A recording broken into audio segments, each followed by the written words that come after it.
On a suddenly not so casual 7-point sharp Sunday, it is November 27th, 2022. It is NFL Week 12. Circa Millions, the show. It is Sharky Waters Nation. 9 words of lifestyle. Ride the wave or get out of the water. It is the shark. It is the gun. It is the odds fellow. Guns picks. What's going on this morning, my brother?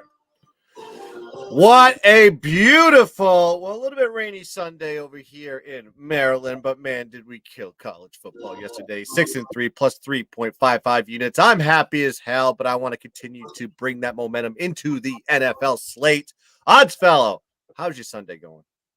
Well, you killed the NFL and I killed the NBA, boys. Don't forget about that round ball that goes in the hoop too, but it is football season. We know that's what you guys crave, what you love. Less load management. We are not load managing. We are here to talk the Sunday slate after a lethargic Thanksgiving. Hopefully everybody enjoyed the holiday. Absolutely. Just sharing on Twitter as we open up week 12. And our first look, we're going to go straight to Tennessee. Tennessee Titans here. Guys, this is some ignorant shit. I will say it. It's ignorant. The Tennessee Titans running the cleanest sheet in a long time in the NFL. 8-0 ATS last 8, cleaning up on bottom feeders, weak divisional opponents, back doors, and a really, really noteworthy lackluster home calendar. However, they get the AFC champion last year, Cincinnati Bengals, coming in today. Guns picks, Cincinnati Bengals. Are they going to finally take down this fraudulent Tennessee team today? Talk to me.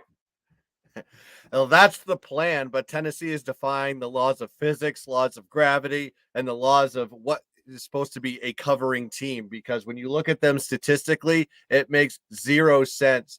Both teams off back-to-back wins. Tennessee is 7-3 with a 0-point differential, minus 55 net yard average for the year. You don't see numbers like this with teams like Tennessee or in the NFL altogether. Cincinnati is playing great as of late. Put up 410 yards of total offense in the last 4 games, plus 101 net yard average. So they're really getting hot at the right time. Also, look at Tennessee versus non-divisional opponents. Minus 2-point differential, minus 83 net yard average, whereas Cincinnati versus non-divisional opponents, plus 11-point differential, plus 70 net yard average. Also, you know what? Tennessee, they are a covering team. They're on a streak, but you know what? Cincinnati can cover spreads too. They are 19-7 against the spread in their last 26 games, and they are 10-1 against the spread versus teams with a winning record. So I think this is the time to get off the Titan train, if you were even on it to begin with, and hop on the Cincinnati Bengals train. I know Joe Mixon's not going to be playing this game, and probably not Jamar Chase, but you know what? It doesn't matter. You still have Joe Burrow back there slinging the ball to whoever he wants to. Give me Cincinnati -1. It's a 2-unit special. Yeah, and Anthony, I was saying the other night when Minnesota covered yet another game, I said, hey, Joey Public, stay big time. But we're not saying that today. Stay small time, stay square. Anthony Latino, a sharp in his own right. Cincinnati Bengals, alignment, I believe. Yeah, we need that 8-2 ATS to really get wrapped up here. I mean, look who Tennessee's beaten too, besides just the ATS numbers. These are the straight up wins. Las Vegas, the Colts twice, the Commanders, the Houston Texans, the Denver Broncos, and Aaron Rodgers and his broken thumb. So, you know, they're not really, they haven't been impressive, right? You know, I think Vrabel deserves and gets a lot of credit, but don't forget, they beat up in this division. They win close games. They scrap. And I think here, this heater, you know, finally comes to a little bit of a close. Don't sleep on the Cincinnati defense, especially in the second half. These guys make adjustments. You look at what that coordinator does time and time from their playoff run in, you know, through last year into this year. They make big time adjustments in the second half. So even if it is tight, don't sleep on that Cincinnati defense slowing down the Titans and that rushing attack to do enough offensively. So I think the heater comes. You get it at a low number here. It's drifted down from, you know, 2.5 to 1.5 in some spots. So let's go Cincinnati Bengals and Joe Burrow. Yeah, and as we mentioned every week, we are playing the Circa Millions competition, $1 million up top. We're grinding. We're in the top 60% of the competition off a 3-2 week last week. This is one of our official plays. You guys said everything that has to be said. The only thing that I will say even further, if you go through Cincinnati's road calendar, some very impressive stuff if you're willing to go that direction. Week 3 at New York Jets. We thought the Jets were a bottom feeder. They are not. 27-12 outright win. Week 5, Sunday, October 9th, in a night game at Baltimore, 19-17 cover. The following week, and what I think is very important here, in a road back-to-back off a divisional road cover the previous week, they did go into New Orleans and cover 30-26 outright in a stadium and an environment in the NFC South that is hard to win. And this is a road back-to-back off a divisional cover last week at Pittsburgh. They need to show upward movement. We've been talking about this all year. This team started last year, maybe not coincidentally, 5-4 through 9 ball games. Guess what, guys? Pre-bye, they were 5-4 through 9 ball games. They're procrastinators by nature. They like to bring their energy when they have to. It's the back end of the season. Cincinnati today on the road, -1 officially in the Circa Millions competition. Speaking of the New York Jets, the aforementioned New York Jets, the slightly better than historical average New York Jets. Jets come in here today, opened up at 3.5, got to 4.5 midweek. We are on the Jets in the Circa competition. Again, very important, a line as of Wednesday afternoon. However, Guns Picks is not worried about CLV here. Bears on the road, back-to-back, couple tight ones in a row, and a backup quarterback. Guns Picks, an official. Yes, we do have another backup QB bowl here with Trevor Siemian and Mike White. But let's talk about where the Jets are right now. Coming off a bad road loss to the aforementioned my New England Patriots in dramatic fashion with a punt return to get us the cover last week. We were happy, we were cheering, we were high-fiving, but now we're riding the Jets this week. The Jets put up 103 yards of total offense. What does that result? Zach Wilson, go take a seat. We're going to put in Mike White for this one. Get a change, get a different feel, a new smell, that new car smell.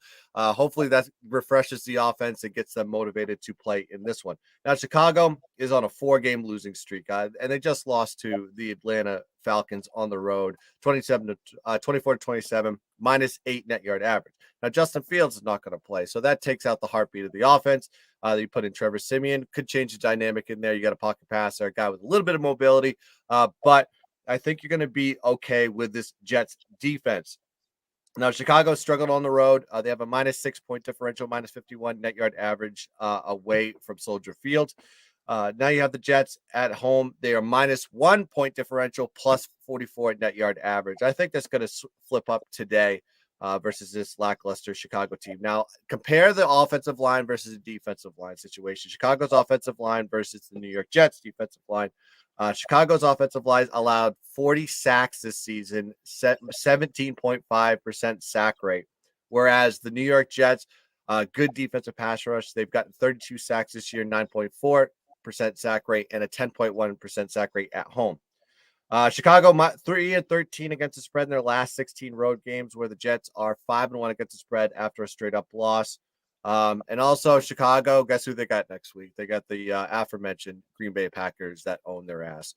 So maybe a little bit of a look ahead spot if they do exist in the NFL. I'm not sure they do, but take that into account as well. Line set at -6.5, -7 for a reason. I think the Jets blow them out here. Give me the Jets -6.5, 2-unit special.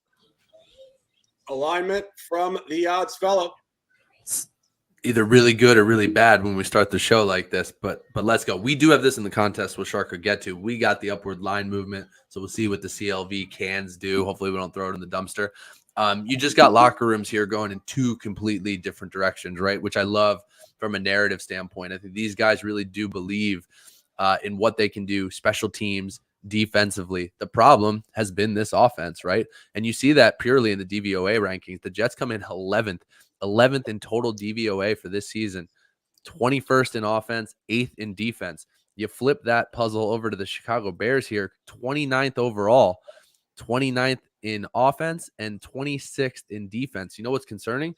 That 29th ranked offense for the Chicago Bears actually looked pretty good, pretty exciting. I watched the Dallas Cowboys versus the Bears game.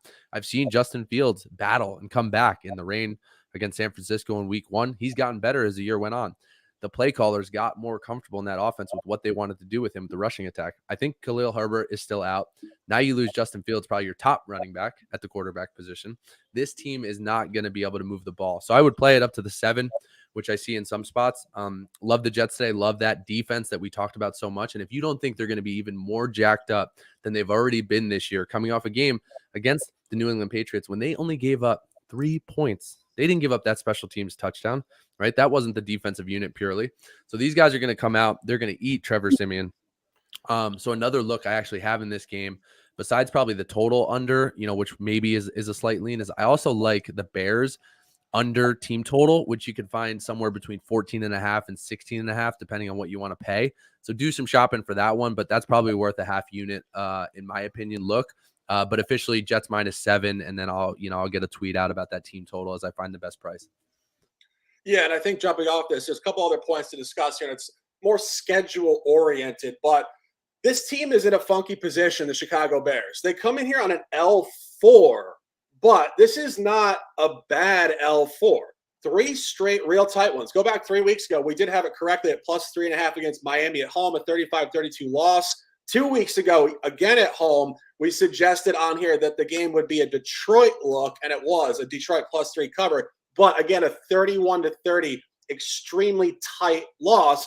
And last week at Atlanta, 27-24, right on the number, I believe a push in most markets. And you go back through the Bears this year, of course, yes, Justin Fields, a much, much higher quality athlete and quarterback than Trevor Siemian. But for this team, this group of 53, this is their 3rd back-to-back road sequence of the year.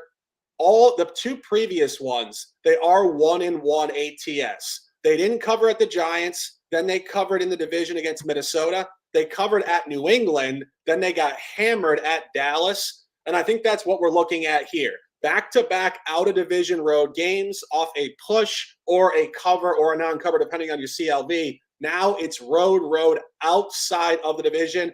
And as Anthony mentioned, quarterback change, Saleh making a move, Zach Wilson saying some things that were not really disrespectful to anybody personally, but more so just narcissistic, tone deaf, lacking group quality. And they're letting him know. Mike White comes in here, Western Kentucky's finest.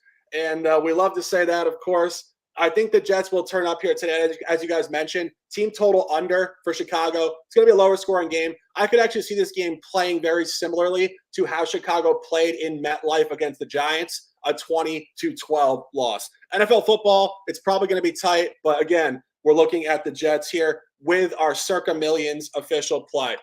Continuing on this upward movement point in this season, it is Sharky Waters Nation, 9 words of lifestyle, ride the wave out of the water. Guns picks, 1 o'clock, Fox Sports. A huge storm system is moving across the country, and Tom Brady and the boys find themselves outdoors in this storm at Cleveland. This line has fluctuated throughout the week between 3.5, just north hook of 3 at 3 now. The gun likes the home team in the last game before Deshaun Watson comes back. And I apologize for the ads. I need to get a new browser here. Guns picks, talk to me on this, and let's dominate. I must be out of my mind taking the Browns here, but I'm going to. I got them at +3.5 right now. Browns coming off back-to-back road losses. And look who they played on the road. They played Miami and Buffalo, 2 teams that are playing as strong as they can, especially at home. Buffalo did beat them in neutral field at Detroit, 31-23, despite a +39 net yard average for the game. Now you got Tampa coming off a bye after back-to-back close wins versus the LA Rams that are completely falling off the radar. And then you have a Seattle team that, is playing well, but I don't think they're as strong as people think they are. So, and also dominating in the net yards in both of those spots. And then the Seattle game obviously was played in Munich. So they're coming back. Now they have to go. They got a week off. Now they got to go to play in Cleveland in probably the worst weather conditions they could possibly imagine. Now, Cleveland, they love to run the football. That's what they do. 4.8 yards per carry on the ground, 151 yards per game, 162 yards per game at home. Tampa has shown some struggle stopping the run. They give up 4.5 yards per carry overall. And if you actually go back and look at some of these good run teams, they've actually gotten gashed even worse. Over 5 yards per carry in a lot of those spots. Now you have Tampa. You got to look at them in their last 8 games. They're 1-6-1 against the spread in their last 8. I see Cleveland should rebound here, in my opinion, after 2 tough road games versus a Tampa team off a bye, probably a little bit fat and happy. And I think this is a get-right spot for Cleveland. I'm not going to take into account those 2 road losses at all because those are just 2 tough teams. But Tampa, I think, is not as good as what they are in the past. Tom Brady should retire, which he will after this season. Give me Cleveland plus 3.5, 2 units. Yeah, and just jumping off that, I'll throw it to the odds fellow in a minute here. We are on this in the competition on the other side of this game. Shout out to the great Fusini. This is his look more so than ours. Of course, we are 4 ways. The great Fusini, myself, odds fellow, and old man who bets. The counterpoints here, and I see some guys in the chat. Jared Silkman, what's going on? What's up, Free Mind? What's going on, guys? Drop your plays in the chat. I think we got 100 people in here, 64 people. Keep them coming. Drop your plays, drop your commentary. We'll try to engage with you guys throughout the broadcast. Also hit the like button. Hit the like button. Subscribe. That's what we want. I got everybody saying like in the chat. Like, help us out. Help us grow. And staying course with this, I do think the counterpoint's taking the Browns here. The Browns are showing significant splits at home in their efficiency ATS inside and outside of the division. Pretty impressive stuff in the division. 2-0 ATS and 2-0 straight up. 2 double-digit wins. Pittsburgh in week 3 on Thursday Night Football, 29-17. That was a backdoor. There was a late touchdown to get to double digits there. And in week 8, a blowout against Cincinnati, an injured Cincinnati team, 32-13. Go outside of the division, it's been a different story. Outright loss to New York Jets as a favorite. Non-cover or push, depending on your line, against the Chargers. Blown out by the Patriots, 38-15. And, of course, last week, neutral site game, a push yet again, 31-23. I do think this line could be sharp. I think there's a lot of moving parts in this game. Rashad White, the backup quarterback out of Arizona State, I wanted to mention this. I think if you're looking at props today, they're going to pound the run with this guy. This guy went over 100 yards in Germany. He's, I believe, a first or second year player, obviously coming out of Herm Edwards' program out there. They're going to be banging this guy in the trenches today in a rainstorm. Look at overs for the running game, Rashad White today. And we have -3, 3.5, I believe, in the Circa. Odds fella, talk to me. Yeah, I mean, look, I do lean opposite here. Back in the Fusini. Not sure if I'm going to make it an official. Follow me on Twitter later. We'll get that out if we do, especially if it does linger around that 3 or drops to 2.5. I just think Tampa off a bye here in what, is probably a buy low spot for them as the year as they get right in a division, they can still win, right? This is obviously an out of division game that helps position them to do that in the NFC South, which has been absolutely garbage. I think for the Browns, a bit of a look ahead. You kind of have Jacoby Brissett as a dead man walking with Deshaun Watson on deck to finally come out behind the towels and get ready to take the helm here. The other point that I'll point out, because Guns mentioned, Cleveland does have a very good 1-2 punch, a great offensive line, and a great rushing attack. That's what they want to do. In a game that's messy weather-wise in Cleveland, that could happen here. But Akeem Hicks completely changes Akeem Hicks completely changes what this Bucs team does against the run. And you've seen that as he's gotten healthier and gotten back in the lineup, that defense, especially the rushing defense, has improved. So he looks to be a go today. I think that helps Tampa. I'd be worried about them a little bit offensively, especially in the weather, but at 2.5, 3, that's where I lean. So a little bit opposite, gives you guys some counterpoints here to do what you like, or you can tail the gun in the official. Best thing about the show, the conversation, and again, the chat, drop your plays, drop your angles. We'll try to feature you guys as much as we can going forward here, as we are in week 12, but this is a beautiful thing about NFL. It goes all the way into the middle of February, so we're still very much in the middle of the season, and we love to bring you these fire broadcasts on Sunday morning, only 10:13 a.m. We are live, and we are ready. And the next player, we're going to Washington, out-of-division special. Washington hosting the Atlanta Falcons. A lot going on in this game. Obviously, Taylor Heineke now the starting quarterback. Carson Wentz, thank you for nothing. Taylor Heineke in the game. Guns picks, looking at a total here, looking at an under 40.5. I think weather dependent to a degree, and also showcasing some splits. Atlanta home and road totals. Under 40.5, an official. Yeah, I'm I'm looking at the total here. I'm not going to play with the side on this one. Under 40.5 is what I got it at. You got Washington playing on a little bit of a hot streak. They're 5-1 straight up, 5-0-1 against the spread in their last 6 games, with wins over an undefeated Philly team, 32-21 on Monday Night Football, and of course last week bottom feeder in Houston, 23-10. Also, Atlanta coming off a nice win against Chicago, like we talked about before, 27-24. And if you want to even get into like what we do with college, it's a little bit of a revenge spot for Atlanta. They lost to Washington 34-30 last year as 1.5-point home dogs. And the total also went over 48 in that game. But let's look at like Washington as far as their totals. Their home average is 39 points per game and 40 points per game versus non-conference opponents, which is pretty much razor sharp to what the number is right now. Atlanta on a road average is 47 points per game. The weather here is going to be a little bit dreary, a little bit rainy, a little bit drizzly here, but it shouldn't affect the play. But what the key point here is Atlanta likes to run the ball.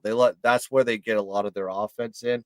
And if you actually look at what Washington does well is they stop the run very well, especially at home. 3.6 yards per carry to their opponents, 79 yards per game given up to their opponents as well. So it's going to really slow this team up a lot. And also if you actually go into the trends, under is hit 7 out of the last 9 games for Washington, 8 out of the last 10 at home. And Atlanta as well. 5 out of their last 8 games have hit on the under. So this total's low for a reason. I think this is going to be a slow moving, boring ass game. And that's what I'm hoping for here. Give me the under 40.5 just for a unit. Yeah, and I think just a couple points on this. I didn't look at this total, but I'm looking at it now. Interesting dynamic developing here. Atlanta on the road, outside of the division, has 3 totals, 50 or higher. Week 2 at the Rams, 31-27-58. Week 3 at Seattle, 27-23-50. And week 7 at Cincinnati, 35-17-52. So I think when you see a 40.5 line for an outside of division road game for Atlanta, it's telling you a story. And what the story is Washington Commanders' home games, as Guns mentioned, have been very low scoring, particularly these games in recent history outside of the division. 23-21 against Green Bay, 20-17 against Minnesota, 21-17 against Tennessee. This is going to be a weather game. They're going to try to pound the run, Brian Robinson in there, and obviously the scheme that is being run with Marcus Mariota and the boys. I'm not on this. Just a couple points I was looking at and throwing it to the odds fellow for some comments here. Lean the under. I think it's a good point. What he brought up about that defense is a big matchup thing from a rushing standpoint, right? Atlanta does want to run the ball. They come in with a pretty high ranked offense, DVOA-wise, 9th overall, 10th in terms of rushing attack. But the best comp to this probably, because the Commanders come in with the 2nd ranked DVOA defense against the run. You go back a couple of Thursdays ago in a game that was pretty sloppy weather-wise. I think it was Hurricane Nicole or something in Carolina. Maybe some of the weather type of atmosphere you get here. That Carolina defense was 7th against the run. The other teams that, the Falcons have beat up lately, most notably the Bears, 28th against the run. So, you do have a matchup game and a little bit of weather here. And honestly, the Bears-Falcons game, which I was on last week, still bitter about it if you're noticing, would have went under if it wasn't for a kick return touchdown, right? They completely flipped it. I think it was back-to-back touchdowns. Bears scored, and then Cordell Patterson got loose and broke a record or tied a record with another kickoff return for a touchdown. So I do love this. I just think you're going to have 2 offenses and 2 defenses that are in the trenches. If they struggle to run the ball or these drives are a little bit slower, that's a great number there for the under. I personally do lean Washington. What worries me a little bit and what I think is going to be a tight, sloppy game is that hook. 3.5, 4 is not as enticing to me as 3. So I might wait to see what happens live. Do the Falcons get out first? Maybe kick a field goal, maybe score early, and then I can get a line coming back the other way that's a little bit lower on Washington, because I do like Washington overall. But the money line's probably a little expensive, and the hook scares me. Yeah, great points all around. And staying course with the 1 o'clock slate, we're going to Florida. We're going North Florida, Jacksonville, Florida. I call it the Pit. And I used to gamble down there at Best Bet in Jacksonville. I know it. A little poker, a little gambling. It's going down, and it's going down today. And you find a Jacksonville team coming in here 3-7 on the campaign. 6 of those 7 losses by 8 points or less. Just another one of those teams in this parity-driven NFL season that is just unable to get over the hump. Baltimore, on the other side of this, 4-1 ATS on the road outside of the division. We are on Baltimore in the circa millions. I can't say I love the look, however. I think the Jags might have some access here today. I'll throw it to the gun first, and then I'll jump back in. I do have some comments I want to make on this game. It was funny because before we got on the show, we started talking about this game a little bit, so I pulled up my stat sheet. Jags are a play-on team at home. I mean, they have a +5 point differential at home, +96 net yard average. So when they play in what Shark just called the pit, they actually play their best ball. Now you got Baltimore coming off a home win, kind of just a dirty, gross home win, 13-3 versus Carolina, +103 net yard average in that run. But when you look at them playing versus non-divisional opponents, they only have like a +6 point differential and a +24 net yard average. It's one of those spots that can be tricky for Baltimore, I think. I think if you're getting +4, it's kind of a key number there. I think this game could be really close, especially how I saw them play against Carolina. It seems like when they play these inferior opponents, they don't play at their best. And maybe that's just me speculating at this point, but that would be a lean. It's nothing official for me, but I mean, if I had to take a side, I'd probably take Jacksonville at home +4. Yeah, and what I'm looking at here is really just, again, Jacksonville being right on the cusp of victories. And you start to go through their calendar since the beginning of October. They played 4 out of their first 6 games on the road. And their first 2 home games were both divisional home games. They didn't get their first out-of-division home game until week 7 against the Giants. And a lot of us had the Jags in that game, and they didn't get there. But it was classic Giants football when the Giants were on an ATS heater themselves at that point. Giants just getting advantageous plays, turnovers, and small window to win the game, going away 23-17. Then the Jags played in London and got backdoored yet again by Russell Wilson at Tottenham Hotspur Stadium, I believe it was out there. But key point, week 9, came home, out of division, home game 2. This time they got over the hump, 27-20. And going back to that game against the Giants, we were talking about this off the air. We really think the Giants and the Jags actually have a very similar mean, even though one team is 7-4 and the other's 3-7. It's just how NFL football works. Sometimes 2 teams that are very similarly average, one team runs hot, the other team runs cold, and their point differential is similar, and it's just a tale of 2 different seasons, but they're actually very similar. And going back to that Giants game, 23-17, it was right down to the wire. Go to the other side of this game, Baltimore's only non-cover outside of the division on the road was, you guessed it, at the New York Giants. So if we're going to give the Giants and the Jags similar weighting, I think Baltimore coming in here today off a dud last week. I can't say they're playing inspired football. Jacksonville, Florida is not an environment where opponents travel well. I think the sharp look in this game is Jacksonville +3.5. The odds fella. Comments. Yeah, nothing official. I lean over slightly. It's a low number, 43.5. I don't know the weather situation, but I could see both of these offenses going. I think my fear with both of these teams, and the reason I'm cautiously avoiding it, and maybe we'll look live or in game, is I can't get it right with both of these teams. Right? I've backed the Ravens in spots where they've had stronger lines and should have smacked some of these teams. They tend to play down to opponents, which is infuriating with the talent that they have and the coaching that they have. And then you look at Jacksonville, back them in some great spots, including that game against the Giants. They just continually shoot themselves in the foot, stupidity. So, the coaching divide here, I think, could come into play. But at that number, it's a little bit tough. I do lean Baltimore because I just think at some point this team is going to get rolling and take care of business against an inferior squad. But it hasn't happened yet, and that would be the concern. So when I have 2 teams that I can't get right and can't get a read on the entire season, that's when I step back and just enjoy the game. Yeah, and speaking of 2 teams that are hard to get a read on, 2 more 1:00 games. This one is probably the hardest game on the entire slate to cap, in my opinion. Denver Broncos 3-7, 1-4 away on the road, laying 1 point outside of the division in just a total, utter exhibition game style one-off.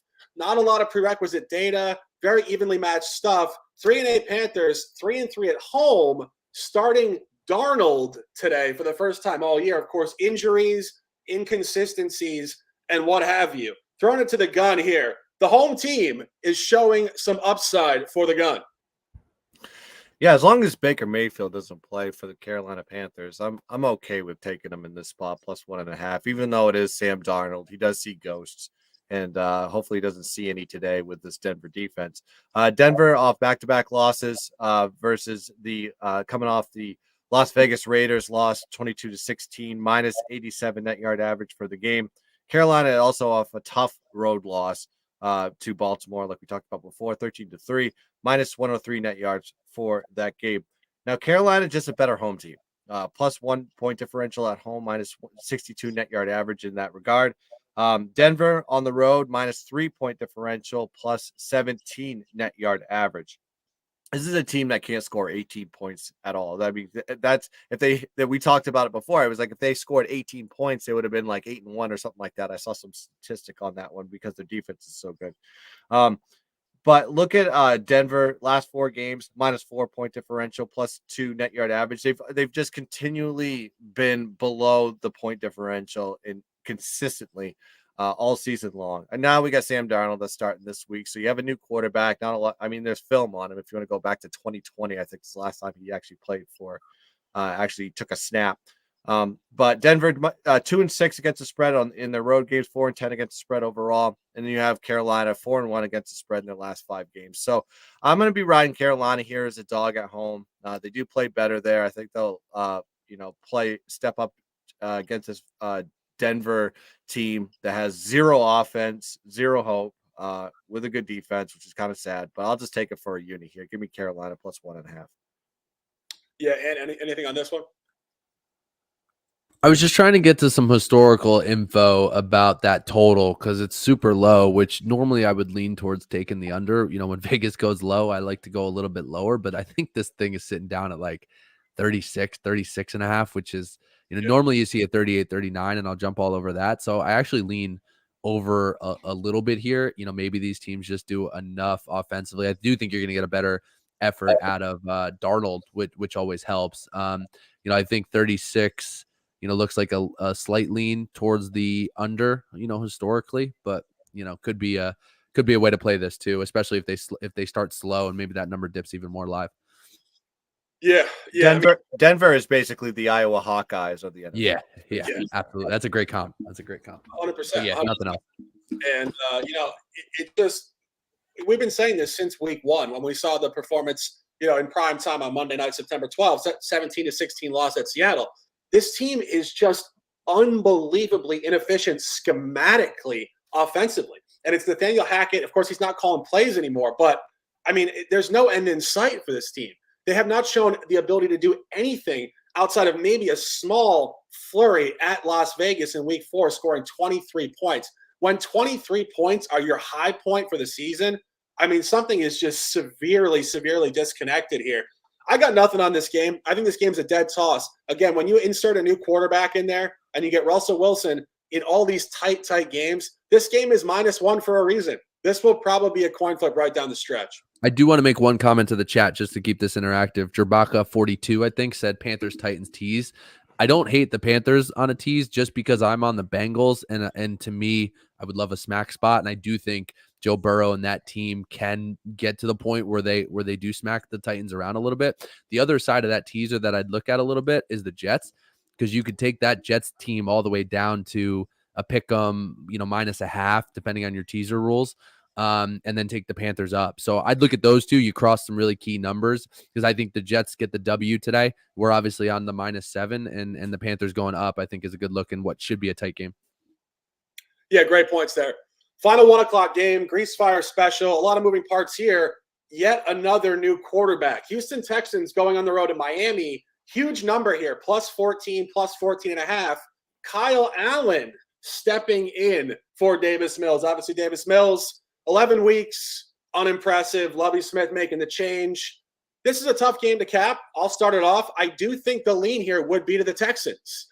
We had talked about this going back multiple weeks, but this Texans team, for whatever reason, does travel reasonably well. You go through this calendar. At Denver, 16-9 cover. At Chicago, 23-20 push. At Jacksonville, cover. At Vegas was their only SmackDown loss of the year, 38-20. It came late in the fourth quarter. And at New York Giants in Week 10, 24-16, right around the number. And throughout that whole process, you also get a home cover against Philadelphia, which we suggested in Week 9. Of course, I was on there with Jay Money talking about it. But when you look at the other side of this game, I think you do find a fade spot for Miami. Miami's coming in here in really a unique spot. They're on a dub 4. They're off a blowout cover against Cleveland in Week 10. They had a blowout win, then a bye. Then they come back home again. I'm not sure how common this is for a team to play a home game, then have a bye, then have another home game. I don't think it's that common, and it's inherently a gigantic look-ahead spot for the Dolphins this week. They get Houston at home, where they're sitting fat and happy off a blowout and a dub 4. Then they go on the road for 3 straight road games at San Francisco, at the Chargers, and at Buffalo. So that right there is the core of the Miami Dolphins late season schedule. And you get this real dud-fest game. And you get Kyle Allen, who did perform situationally well with the Panthers in limited duty in past seasons. I would take the points here. I know people have office pools and people like to sprinkle $10, $20 on the game. I do think Miami's in a trap, a dud spot. And I think Kyle Allen and the boys have some road upside here. Guns picks, couple comments, and we'll keep it moving. Yeah, I mean, remember when Houston was like this on a consistent streak of covering here? But you're right; they play better on the road. They have a minus 5 point differential, minus 60 net yard average, whereas they have minus 147 net yard average and a minus 9 at home. So, yeah, they do travel well. They do play. This number is kind of reached to the point where I just have no feelings on it. Minus 14 total sitting here at 47.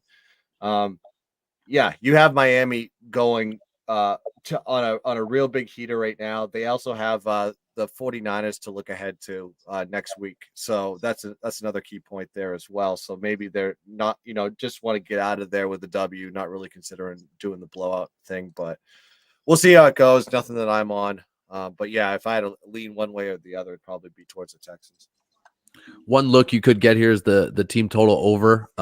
Even if they struggle and don't cover the number, they could still put up big points. You look at Houston, not great defensively. They've given up some big plays, but not teams that have reached. This is a high team total, right? I think it's sitting anywhere between 28.5, highly juiced, up towards like 30.5 and 31. Obviously, I like the lower number, but tough to eat some of that juice on the price.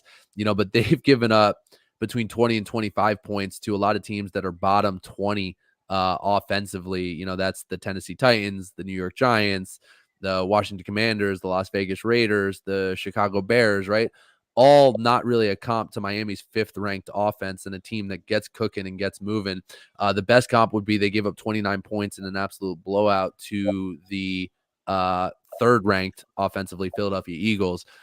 So again, you're going to be right around that number. It's probably pretty sharp. The blowout factor on a big spread like that gets a little dicey, but that's definitely where I lean a little bit towards that team total for me. Yeah, no, I like that. And taking a breath as we're 40 minutes into the broadcast, we appreciate you guys dominating with us. We're trying to get people back engaged in the reemergence of Sharky Waters Nation. I think we're getting the other account back hopefully soon. So look forward to that. And I appreciate you guys refollowing and staying the course of action as we're about to really take our quality up within the NBA and, of course, the NFL we're discussing now. Speaking of quality coming up, 4:05 p.m., CBS Sports, Chargers on the road, 5-5 on the campaign, 3-2 on the road, laying 3 open, 2.5 now. A lot of moving parts. Throw it to the gun first. Give me some comments on this one, and then I'll jump off to it. Which game were you talking about again? I missed that. Chargers, Cardinals. The Powder Blues. Chargers. The Powder Blues. Man, this one I just, it was one that I immediately just looked at and I was just like, nah, I don't want anything to do with it. I mean, I wish I had some thoughts on this one. Um, I mean, the Cardinals playing at home, 48.5. It's a pass for me. Just complete pass. It's a tough game, and of course we do go through every game. This is definitely a tough game, but I do think what you're looking at here, the Chargers are playing very efficient football outside of the division on the road. Go back through their calendar. At Houston, 34-24 cover. At Cleveland, if you got 1.5, you did cover that 30-28. And then at Atlanta, Sunday, November 6th, 20-17 push. Obviously, -2.5, -3 could be sharp here, but I do think the Cardinals are purely disrupted. And I think this is deep psychological stuff. We've talked about this week after week. In the offseason, Kyler Murray had some sort of issue in his contract. They had to tell him he had to watch tape. He's got some sort of ego going on with him. I think Cliff Kingsbury is not connecting with this group. This team is, in my opinion, gone off the ledge. I don't like their makeup. I don't like their mentality. I don't like the coach. I don't like what they're doing in general here. I would lean the Chargers to keep the upward movement going. Throw it to the odds fellow. A couple comments here. The lean would be the Chargers for me at 2.5, however. Yeah, the other lean for me is the over. Sitting at 48. I do think both squads get going a little bit. The fear there would be the Cardinals' slow starts, but a lot of that was under Kyler. That's gotten a little bit better. They have played better as of late and scrappy. But I still just don't like the makeup of that locker room. Exactly what you alluded to. DVOA wise, there's a big gap between these two teams overall. I think the Chargers show more of that buy low. They're 16th. DVOA overall versus the Cardinals are 30th overall. You look at Dave, which is a stat that includes some future projections too, and might show, are these teams going to regress up or down? The Chargers look to go from 16 to 11 per that Dave ranking, where the Cardinals look to go from 30th to 27th. So both a little bit of regression, but again, you're not necessarily closing that gap in terms of the talent and the other thing. So tough spot on the road, but keep in mind the Chargers do not have a home field advantage. So traveling, they're still on the West Coast here. I think it's a good spot for the Chargers, especially if that number stays at 2.5. Probably something I'll jump on a little bit later. Yeah, no, I don't dislike that. And staying the course with it, 4 o'clock up in the Pacific Northwest, Lumen Field, Seattle, Washington. Seahawks come home here off a bye and a loss in Germany, facing the Raiders. The Raiders are a bye team, in my opinion. I like the Raiders. It's not a personal thing. I'm not a fan. I don't love any of their guys in any specific way. I just think this team is a bye environment, a playoff team from last year, a team that's 3-7, 1-5 away. But I think a key point here is this is their first out of division road game not being played in the Eastern time zone. And we had detailed this, how they had this inability to play 4 quarters of football on the road, specifically outside of the division. But again, at Tennessee, early time, at New Orleans, early time, at Jacksonville, early time. The team is 0-3 on the road, ATS outside the division. You get Seattle coming home here. Seattle is obviously far above their expected average this year at 6-4.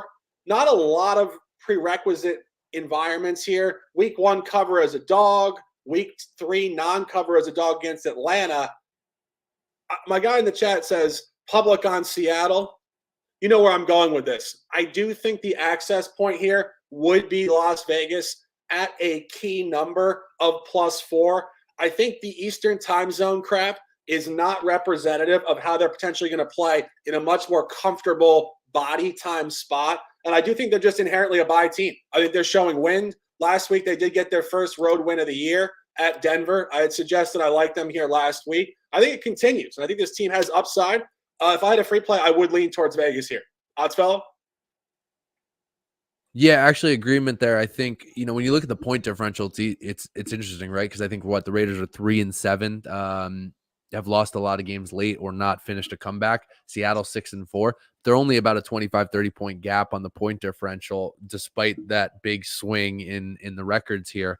Vegas has played well, especially offensively. Besides if you throw out that Saints game where they got blanked 24-0, this team usually puts up 20 plus points. And I think that could be enough here. If they're able to slow Seattle down, you have another high total, ranging somewhere between that 48 and 50.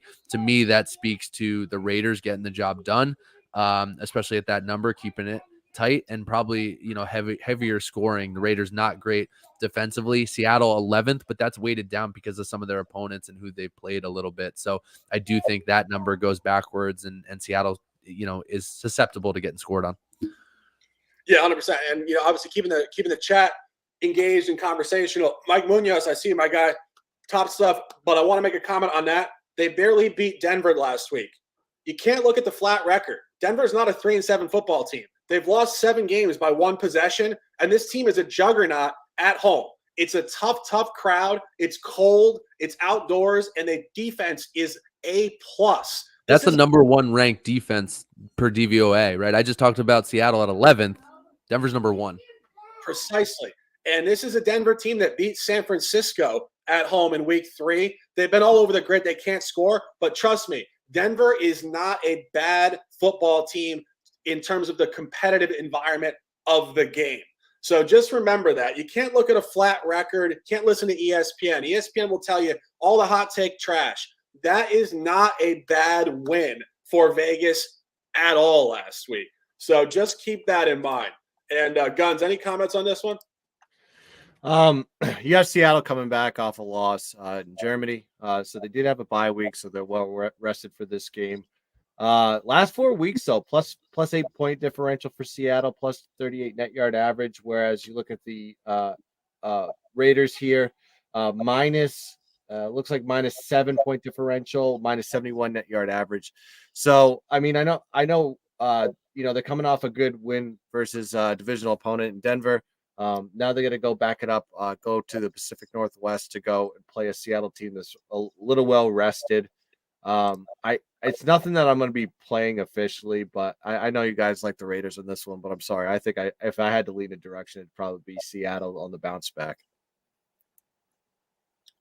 It's okay to be sorry because we know it's a tough time to take Seattle. Well, I'm not on it officially. So I'm just saying if I had to lean one way or the other, it'd be Seattle. I just think Seattle. I don't trust the coaching over there. I think the Raiders are a little bit reckless, and I think I've lost money with them a couple times this season. I'm a little bit. You got to stay away from those teams, right? When you're this far in, you can't figure it out. You just walk away.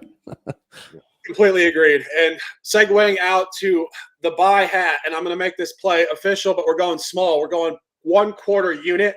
LA Rams plus 15.5 on the road at Kansas City. A lot going on in this game, but I will draw you back to what I've said numerous times as we've faded Kansas City at home over the years. When Alex Smith moved off the roster and Patrick Mahomes became the Patrick Mahomes you know now, this team got what I call championship lines at home. They're laying gigantic figures almost every single game, and they are highly, highly inefficient ATS. And I draw you back to maybe a good corollary, maybe not, but the last time they played a backup QB at home, it was week 9 against Malik Willis and Tennessee, and they barely won the game outright. They had to backdoor it late in the fourth quarter and get there in overtime, 20-17. You go to the other side of this game, you find Bryce Perkins at the helm. I had to look him up. Kid played at University of Virginia, not a lot of experience in the league, athletic prototype, I think similar to what we saw from Malik Willis. And one central point here. This is just a complete sandwich trap spot for Kansas City. They're on a dub 4. They've played 3 straight tight games against the spread. They didn't cover at home against Tennessee, as I said. They didn't cover last week at the Chargers. They come home off a big divisional win at the Chargers, and they go right back on the road next week for a revenge game from the AFC Championship loss at Cincinnati. It doesn't get much more sandwich than this in NFL football. Big time game last week, gigantic game next week, lackluster at home, quarter unit plus 15.5, and that's the spot for the Shark. Guns picks, talk to me. What's going on? I think every time you see Kansas City getting a bunch of points at home, you just have to fade it automatically without even thinking. Uh, I mean, the total on this one is really low too. You see, it's like 42 or something like that. I thought that was kind of a good circle there. But when you actually look at the road versus for the Rams, they only average 36 points per game on the road this season versus their opponents. You have a Kansas City team that also has a potential look ahead spot in this one too. They're gonna go play a rematch for the AFC Championship, I believe, against the Cincinnati Bengals in Cincinnati. So that should be a tough game for them. Maybe they look ahead of this one and they, look at this Rams team and say, we'll just get out of here with a W. So yeah, if I had to lean 2 plays on this one, I'd probably take the under, and I'd probably take the Rams. Anthony? Nada. I love it. I love it. Speaking of not betting, we'll leave you guys there on that one. But we're going officially within the Circa competition. Final game of the 4 o'clock slate. San Francisco 49ers come back home 6-4 straight up, 3-1 at home, really showing momentum here. And again, this is the NFC that is wide open right now. Of course, you got your front runners, you got the Birds, and you got a lot of teams running maybe a little too hot, but this is where the Niners function well. They like to come out. They feel out the season. Of course, they did have a quarterback change in week 2. Jimmy Garoppolo is getting into his flow off a blowout win in Mexico City. Comes home here, laying 9.5 to the Saints on the road. Odds fellow, official. Yeah, I think a good spot for San Francisco, getting healthier, getting right. DVOA wise here, you can tell why the line is what it is. You have the 22nd ranked team overall with the New Orleans Saints versus the 7th ranked team in the San Francisco 49ers. So just up and down, top to bottom, a better squad. They're going to be able to get pressure up front. They're going to be able to run and control the ball. So I do think you see a strong defensive effort here. And that's why I'm okay laying those points. I think in the Circa, we got it at a slightly lower number, and that thing has moved and gotten steamed up. So I think from top to bottom, I said it a few weeks ago, San Francisco, I think, is a great look in what is still a wide open NFC. You probably have to look at the Eagles, Cowboys, Niners, and then maybe Vikings clinging to a top 4 spot there. But the Niners might be the most, the deepest team out of that whole squad. And they're also the only squad out of those 4 that I just rattled off that has been there before with Jimmy G and with Shanahan. Now they haven't won the big one. Obviously, he's choked in some big spots being Shanahan. But I think they continue that here. And this team is all business during the regular season as we go on to week 12. Yeah, 100%. And not going into immense detail here, but when we capped this game, we purely were capping the upward momentum point and also New Orleans on the road. New Orleans on the road outside of the division, 0-2 in their last 2. Fairly lackluster, actually egregiously lackluster spot at Pittsburgh in week 10, 20-10. And of course, prior to that, within the same division on the road on the West Coast at Arizona, 42-34 loss. A game where Arizona at the time was just abysmal at home. I think you're seeing direct splits. Saints off a cover last week, which we did have officially in the competition, 27-20 over the Rams. It's not where they travel well. It's a look-ahead spot as well. They do get Tampa Bay in the division in the following week on Monday Night Football, still on the road.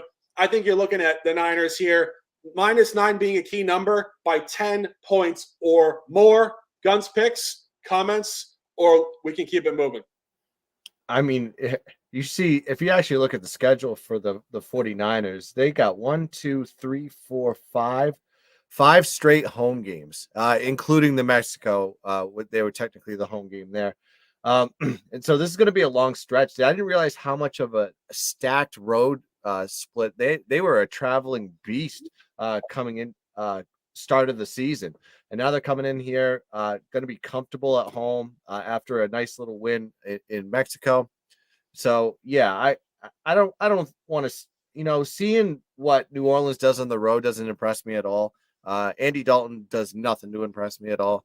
So yeah, I think this could be one of those situations where you just see the 49ers kind of like starting to heat up at the back half of the season. They're going to be home for quite a bit. and they're going to play some really good teams in that spot, Miami, Tampa. So yeah, if there was a lean I'd have on that one, it's probably Niners.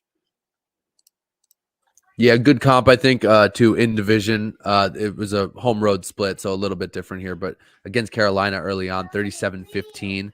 And I think even one of those Carolina scores was a little bit late or a little bit fluky. So they have blowout potential, and I think the Niners have getting back to that healthy spot that they had in that early matchup against the Panthers. Yeah, completely agreed. So that wraps up the Circa Millions picks. Final game on the slate. We're going 8:20 p.m. in Philadelphia. It's going to be raining. It's going to be a rivalry spot. It's Aaron Rodgers on the road. This is definitely going to be the Joes versus the pros. And it's going to be a bit of a merge, I think, because I think that obviously in yesteryear, Aaron Rodgers was definitely a public darling. Now he's become a contrarian darling, as a lot of contrarians are liking the buy low on the Packers. As I mentioned before, the Philadelphia Eagles running a damn clean sheet, but not as clean ATS. At home, this team has been very, very tight on the number in specific out-of-division games. One that really comes to mind specifically, Jacksonville in Week 4, -7.5, did win by 8. Only primetime game outside of the division this year was within the NFC North coming into Philadelphia in Week 2. It was Kirk Cousins in primetime, which is probably more specific to Kirk Cousins' inability to play under the lights. A lot of moving parts here. I don't have a lean on this game yet. I do think 6.5 is probably sharp. I'll throw it to the gun for some comments here. If you actually watch, like, the Eagles should have had a nice get right spot last week versus the Colts. They only won 17-16. Then you had, they're coming off that loss to Washington. Maybe they're starting to regress a little bit, this team. That I may be speculating here, but they're going against a Green Bay team that's just completely lost. They've lost 6 out of their last 7 games. Their last win was against Dallas at home.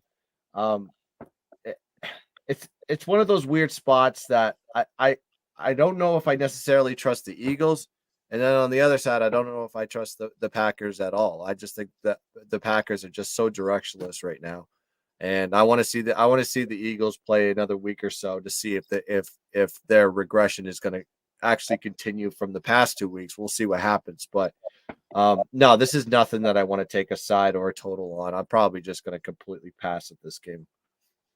Yeah, I do think you're making a good point. I do think this team is cratering down. Obviously, go back to Week 9 at Houston, 29-17 non-cover. They did push late. They were pretty lackluster. That was the beginning of this downturn. And then they came home in primetime and got pretty much hammered by Washington, which was a surprise to most of the country.